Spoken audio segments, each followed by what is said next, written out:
భారతీయ పండుగలలో అక్షయ తృతీయ పర్వదినానికి ప్రత్యేక స్థానం ఉంది.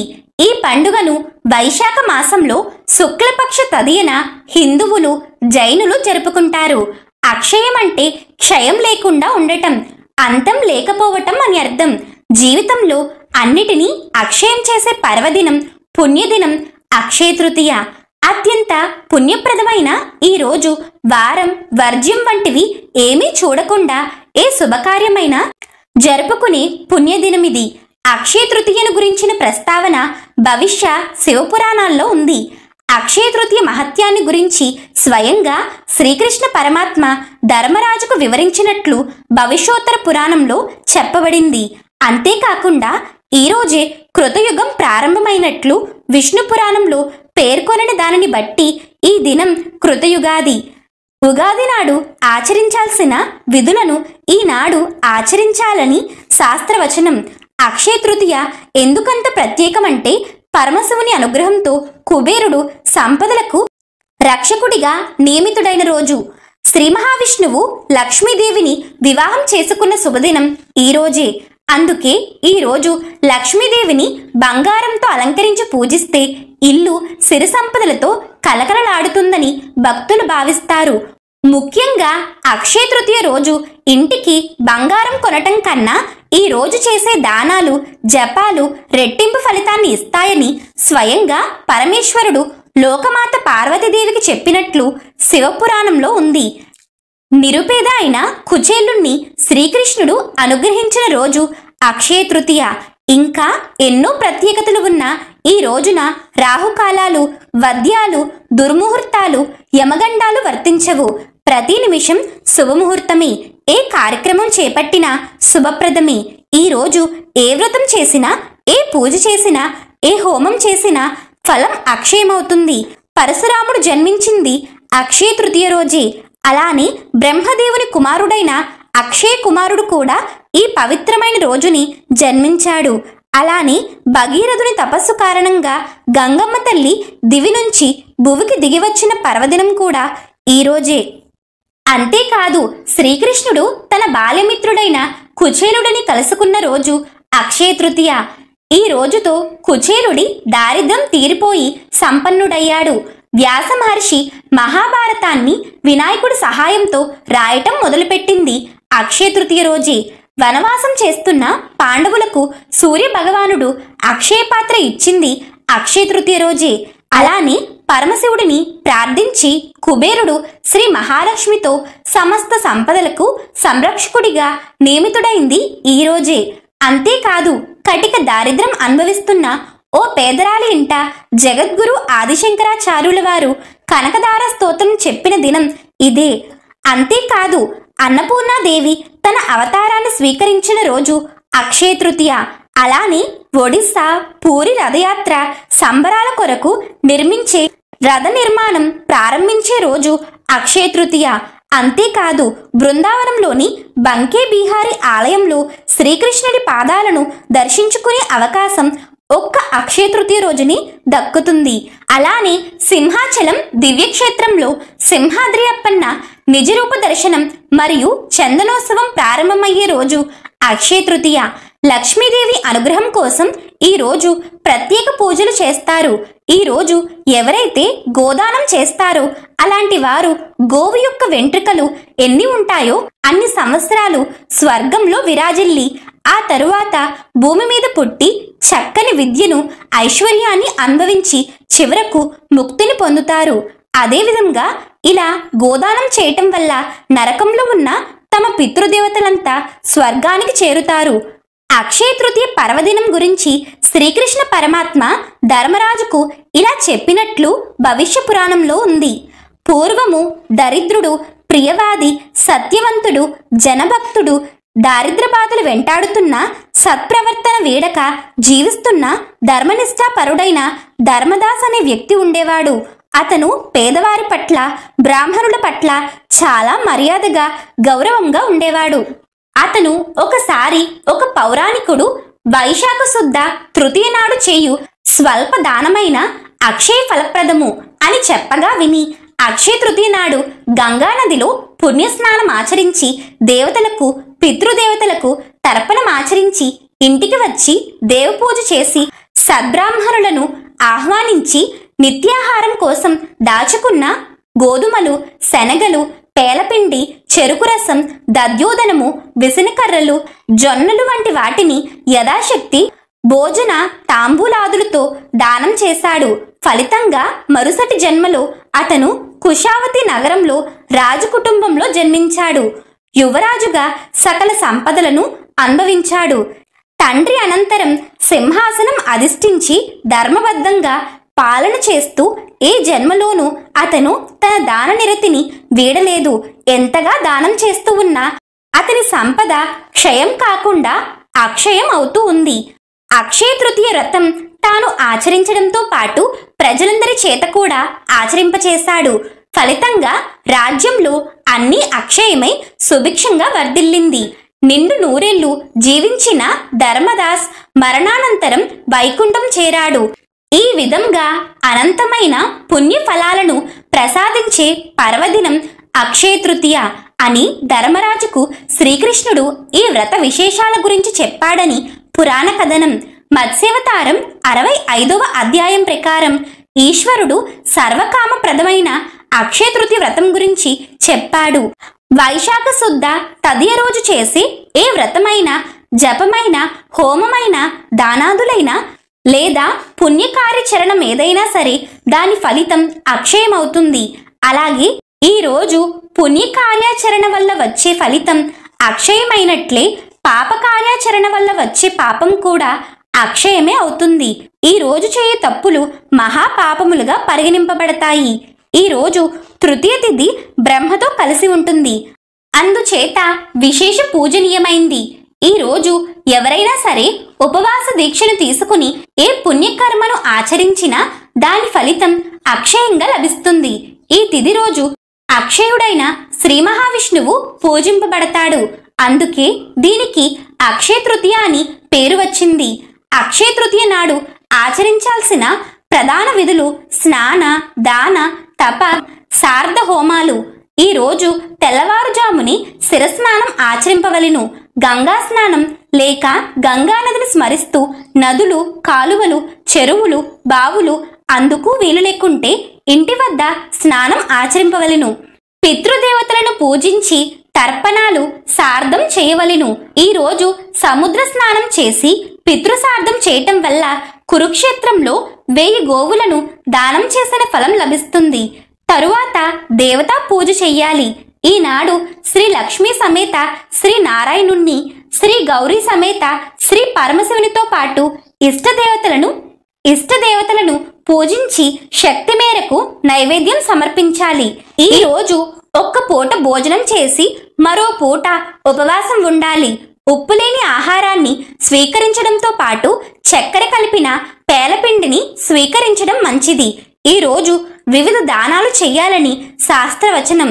ప్రధానంగా విసనకర్రలు, లడ్లు దానం చెయ్యాలి. అందువల్ల మరణానంతరం వైకుంఠం కాని శివలోకం గాని ప్రాప్తిస్తుంది. వీటికి తోడు నవధాన్యాలు, గోధుమలు, దద్యోదనము, గొడుగు, పాదరక్షలు, వస్త్రాలు, గోవు, భూమి, బంగారం వంటి వాటిని ఎవరి శక్తికి తగ్గట్లుగా వారు దానం చెయ్యాలి. దీనికి తోడు పితృదేవతల ప్రీత్యర్థం ఉదకుంభదానం అంటే నీటితో నిండిన కుండను దానం చేయవలెను. ఈ విధంగా ఈనాడు చేసే దానాలు అక్షయమై జీవితంలో అన్నిటినీ భగవంతుడు అక్షయం చేస్తాడు. అక్షయ తృతీయ అనగానే తెలుగువారికి గుర్తు వచ్చేది సింహాచలం శ్రీ వరాహ లక్ష్మీ నరసింహస్వామి వారి యొక్క చందనోత్సవం. దట్టమైన చందనపు పొరల మధ్య ఉండే నరసింహస్వామి ఒక లింగం మాదిరిగా దర్శనమిస్తారు. కానీ అక్షయ తృతీయ రోజు మాత్రమే, అది కూడా కొన్ని గంటల పాటు మాత్రమే తన నిజ రూపంలో 2 అవతారాలు వరాహ, నరసింహుల సమ్మిళిత రూపంతో భక్తులకు దర్శనమిస్తారు స్వామివారు. ఎందుకలా ఒక్కరోజు మాత్రమే నిజ రూపంలో దర్శనమిచ్చి మిగిలిన కాలమంతా చందనపు పొరల మధ్య ఉండటానికి కారణమేమిటి? దీని వెనక ఉన్న పురాణ కథ ఏమిటో తెలుసుకుందాం. దశావతారాలలోని 2 అవతారాల సమ్మిళిత విలక్షణ అవతారం కొలువుతీరిన క్షేత్రం సింహాచలం. భారతదేశంలోని వరాహ, నారసింహ అవతారాల కలయికతో శ్రీ మహావిష్ణువు స్వయంభువుగా వెలసిన ఏకైక మహాపుణ్యక్షేత్రం. ఇక్కడ స్వామి వరాహ వదనంతో, మానవ శరీరంతో, సింహవాలంతో విలక్షణ మూర్తిగా భక్తులకు దర్శనమిస్తారు. అది మాత్రమే కాదు, స్వామి అంతర్లీనంగా వామనమూర్తి రూపాంతరాన్ని పొంది ఉన్నాడని, అందుకే స్వామివారి నిజరూపం కురచగా దర్శనమిస్తుందని చెప్తారు పెద్దలు. ప్రస్తుతం నడుస్తున్న వైవస్వర మన్వంతరానికి శ్వేత వరాహస్వామి అధిపతి. ఇక్కడ నెలకొన్న స్వామి శ్వేత వరాహస్వామి కాబట్టి ఈ స్వామిని తప్పకుండా దర్శించి తీరాల్సిందే అని క్షేత్ర మహత్యం చెప్తుంది. స్వామివారి చందనోత్సవం గురించి చెప్పుకునే ముందు స్వామి ఇక్కడ వెలిసిన వైనం ఎలా ఉందో, ఆ వెలిసిన వైనానికి ఇక్కడ జరిగే చందనోత్సవానికి సంబంధం ఏమిటో చూద్దాం. హిరణ్యకశ్యపుని కుమారుడు ప్రహ్లాదుడు పరమ విష్ణు భక్తుడు. అయితే హరిద్వేషి అయిన హిరణ్యకశ్యపునికి ఇది నచ్చకపోవడంతో కుమారుణ్ణి విష్ణు భక్తి నుంచి మళ్లించడానికి ఎన్నో ప్రయత్నాలు చేయటం, ఆ ప్రయత్నాలు ఫలించక ఎన్నో శిక్షలు విధించడం, ఆ భయంకర శిక్షల నుంచి శ్రీ మహావిష్ణువు ప్రహ్లాదుడిని రక్షించడం, చివరికి శ్రీమన్నారాయణుడు నరమృగ శరీరముతో నరసింహునిగా వచ్చి హిరణ్యకశ్యపుణ్ణి సంహరించడం పురాణ కథనాల్లో చదువుకున్నాం. అలా హిరణ్యకశ్యపుడు ప్రహ్లాదుణ్ణి శిక్షించే సందర్భంలో ఒకనాడు ప్రహ్లాదుణ్ణి ఎత్తైన కొండ శిఖరం మీద నుంచి లోయలోకి పడేయాలని హిరణ్యకశ్యపుడు ఆజ్ఞాపించాడు. అతడి ఆజ్ఞను పాటిస్తూ భటులు ప్రహ్లాదుణ్ణి ఒక కొండపై నుంచి కిందకు త్రోసేశారు. అప్పుడు ప్రహ్లాదుడు శ్రీహరిని ప్రార్థించగా ఆ నారాయణుడే స్వయంగా వైకుంఠం నుంచి గరుడ వాహనంపై అత్యంత వేగంగా వచ్చాడు. భక్తుణ్ణి రక్షించాలని ఆత్రంతో ఇంకా వేగంగా వెళ్ళమని గరుత్మంతుడికి చెప్పాడు స్వామి. కాని గరుత్మంతుడు ఇంకా వేగంగా ఎగరలేక అలసిపోయాడు. అప్పుడు తన బొటనవ్రేలు నోటిలో పెట్టి గరుత్మంతుడికి అమృతపానం చేయిస్తూ మరో చేత్తో జారిపోతున్న పట్టు పీతాంబరాన్ని పట్టుకుని వస్తూ అప్పటికి వేగం సరిపోక సింహగిరిపై అమాంతం దూకాడట. దాంతో స్వామి వేగానికి పాదాలు రెండు పాతాళంలోకి కూరుకుపోయాయి. వెంటనే పైకి వచ్చి ప్రహ్లాదుని రక్షించాడు శ్రీమన్నారాయణుడు. ఆ తరువాత కొంతకాలానికి హిరణ్యకశ్యపుని సంహారం జరిగింది. రాక్షస సంహారం తర్వాత కూడా స్వామి తన ఉగ్రతను వదలక సంచరిస్తూ ఈ సింహగిరి కొండల మీదకు వచ్చి ప్రకృతి అందాలకి పరవశుడై ఇక్కడ సేద తీరుతుండగా స్వామి క్రోధాన్ని చల్లార్చడానికి దేవతలందరూ ప్రయత్నించిన స్వామివారు మాత్రం శాంతించలేదు. అప్పుడు ప్రహ్లాదుడు వచ్చి, స్వామి, దుష్ట సంహారం అయిపోయినా కూడా మీరు శాంతించకుండా అలాగే ఎందుకు సంచరిస్తూ ఉన్నారు అని అడిగాడట. అప్పుడు స్వామి, చూసావా, నా కర్తవ్యాన్ని మరిచి సంచరిస్తున్నాను.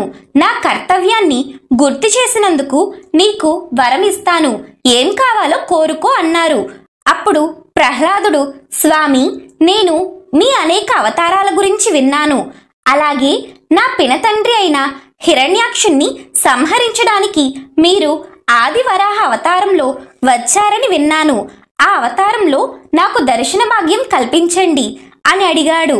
అప్పుడు ఉగ్ర రూపంలో ఉన్న నరసింహస్వామి వరాహ అవతార ఘట్టాన్ని గుర్తు చేసుకుని సింహగిరికి ఎగిరి ఆది వరాహ నరసింహ అవతారంలో ప్రహ్లాదునికి దర్శనమిచ్చాడు. అప్పుడు ముక్కోటి దేవతలు, ప్రహ్లాద, స్వామిని శాంతింప చేయమంటే వరాహ నరసింహ అవతారంలోకి తెప్పించావేంటయ్యా? ఈయన కూడా మహా ఉగ్రంగా ఉన్నాడు.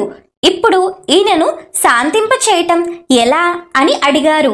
అప్పుడు అక్కడే ఉన్న బ్రహ్మ కుమారుడైన గురుగు మహర్షి సలహా మీద వరాహ నరసింహ అవతారంలో ఉన్న స్వామిని చందనాభిషిక్తుని చేసి శాంతింపచేశాడు ప్రహ్లాదుడు.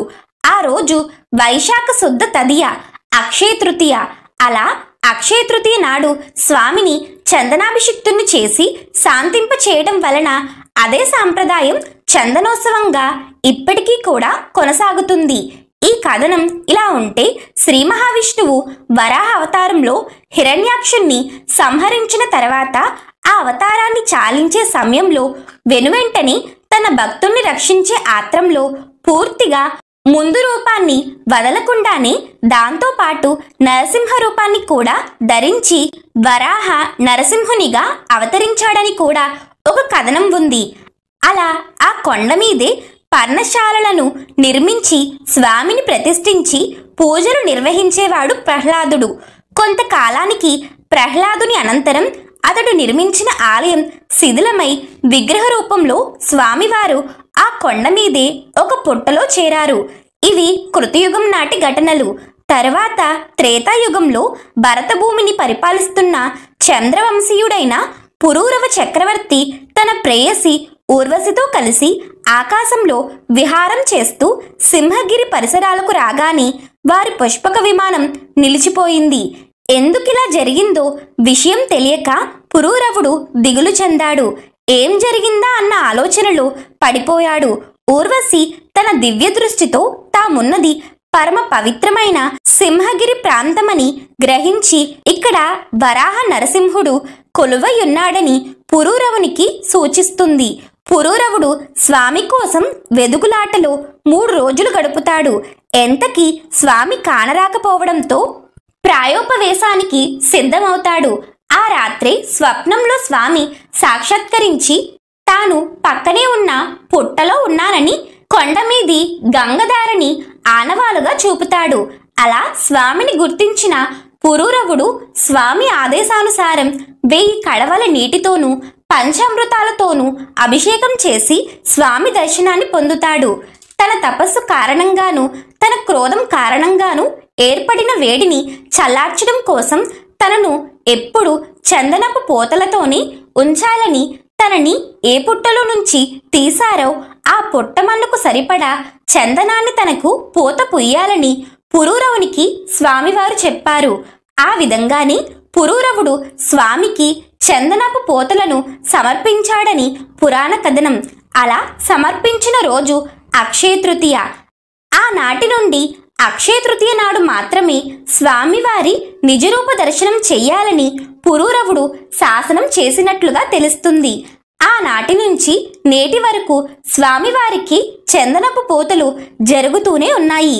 పురూరవ చక్రవర్తి కాలంలో స్వామి ఆనతి మీద ఏర్పడిన చందనపు పోత నేటికి చందనోత్సవంగా రూపుదిద్దుకుంది. క్షేత్ర మహత్యంలో పురూరవుడు స్వామివారిని పుట్ట నుంచి తీసి ప్రతిష్ఠించినట్లు కనబడుతున్న స్థానికంగా మరో జానపద కథ కూడా ప్రచారంలో ఉంది. స్వామివారు చాలా కాలం పాటు ఎటువంటి చందనపు పూతలో లేకుండానే అనేక మందికి దర్శనం ఇచ్చారని, పురూరవుని కంటే ముందే దుగ్గన అనే బోయపల్లికి చెందిన వ్యక్తి స్వామిని దర్శించాడని స్థానికంగా ఒక కథ ప్రచారంలో ఉంది. సింహాచల సమీపంలోని బోయపల్లికి చెందిన దుగ్గన అనే బోయవాడు పోడు వ్యవసాయం చేస్తూ కొర్రలు పండించేవాడు. అప్పన్నస్వామి వరాహ అవతారంలో సంచరిస్తూ కొర్రలు తిని ఆ రుచికి అలవాటు పడ్డాడు. అలా దుగ్గన వ్యవసాయం చేస్తున్న కొర్రలను తింటూ ఉండేవాడు వరాహస్వామి. ఇది గమనించిన దుగ్గన ఏదో జంతువు పంట పాడు చేస్తుందని తలచి మాటు వేశాడు. ఆ వరాహాన్ని కనిపెట్టాడు. దాంతో తన పంటను పాడు చేస్తున్న వరాహం రొమ్ము మీద బల్లెంతో పొడిచాడు. ఆ దెబ్బకు రక్తం కారుతూ వరాహం పుట్టలోకి చొరబడింది. ఎక్కడైనా పాములు పుట్టలోకి వెళతాయి కాని వరాహం పుట్టలోకి వెళ్ళడమేమిటి అని ఆశ్చర్యపడిన దుగ్గన పుట్టను తవ్వి చూడగా రక్తం కారుతున్న వరాహ నరసింహుడు కనిపించాడు. అప్పుడు దుగ్గన సింహగిరి మీద లభించే వనమూలికలను చందనపు ముద్దతో రంగరించి స్వామికి పట్టువేశాడట. అప్పుడు స్వామివారి ఆనతి ప్రకారం కటకం వెళ్లి మహారాజు పురూరవుడికి వరాహ నరసింహుని వృత్తాంతమంతా తెలిపినట్లు ఆ తరువాత పురూరవ చక్రవర్తి వచ్చి స్వామివారికి ఆలయ నిర్మాణం జరిపించినట్లు ఓ కథనం. ఇక ప్రతి సంవత్సరం వైశాఖ శుద్ధ తదియనాడు అశేష భక్తజనుల కోలాహలం మధ్య వేద మంత్రాల ఘోషలు అత్యంత వైభవంగా జరుగుతుంది చందనోత్సవం. ఆ చందనోత్సవం ప్రక్రియ ఎలా జరుగుతుందంటే, తెల్లవారితే వైశాఖ శుక్ల తదియ అంటే అక్షయ తృతీయ అనగా అర్చక స్వాములు పండితులు వేద మంత్రోచ్చారణలు చేస్తుండగా నాదస్వర మేళ తాళాలు మిన్నంటుతుండగా స్వామిని సుప్రభాత సేవతో మేల్కొల్పుతారు. నిత్యార్చనలు పూర్తి అయిన తరువాత బంగారు వెండి బొరిగలతో స్వామి మీద ఉన్న చందనాన్ని తీస్తారు. అలా చందనమంతా తీసిన తరువాత నిజ రూపంలోకి వచ్చిన స్వామివారి శిరస్సున ఛాతీ పైన చలువ చందనాన్ని ముద్దలుగా పెడతారు. సాంప్రదాయం ప్రకారం అర్చకులు, ఆలయ అధికారులు, ధర్మకర్తలైన పూసపాటి వంశీయులకు తొలి దర్శన భాగ్యం కల్పిస్తారు. ఆ తరువాత ప్రముఖులతో పాటు సాధారణ భక్తులకు కూడా ఏకకాలంలో దర్శనం కల్పిస్తారు. ఆ రోజు రాత్రి 9 గంటల వరకు స్వామివారి నిజరూప దర్శనం లభిస్తుంది భక్తులకు. ఆ తరువాత గంగధార నుండి శ్రీ వైష్ణవ స్వాములు 1000 కడవలతో తీసుకువచ్చిన జలంతో అర్చకులు స్వామివారిని అభిషేకిస్తారు. వాటితో పాటు పంచామృత అభిషేకం జరుగుతుంది. అభిషేకాదులు ముగిసాక స్వామివారికి తొలి విడతగా 3 మనుగుల శ్రీగంధాన్ని సమర్పించడంతో చందనయాత్ర ముగుస్తుంది. ఆ తరువాత మళ్ళీ 3 విడతలుగా చందన సమర్పణ జరుగుతుంది. చందనోత్సవానికి కొద్ది రోజుల ముందే ఈ ఉత్సవాన్ని లాంఛనంగా ప్రారంభిస్తారు. ఈ దేవాలయంలోని పూజారులు స్వామివారికి కొత్త చందనపు లేపనం కోసం గంధపు చెక్కలను అరగదీయడం ప్రారంభిస్తారు. ఇలా అరగదీసిన చందనాన్ని 12 గంటల నిజరూప దర్శనం ముగిసిన తరువాత స్వామివారికి లేపనంగా పూస్తారు. చందనోత్సవం రోజున స్వామివారి నిజరూప దర్శనం చేసుకునేందుకు వేలాది మంది భక్తులు ఆలయానికి వస్తారు.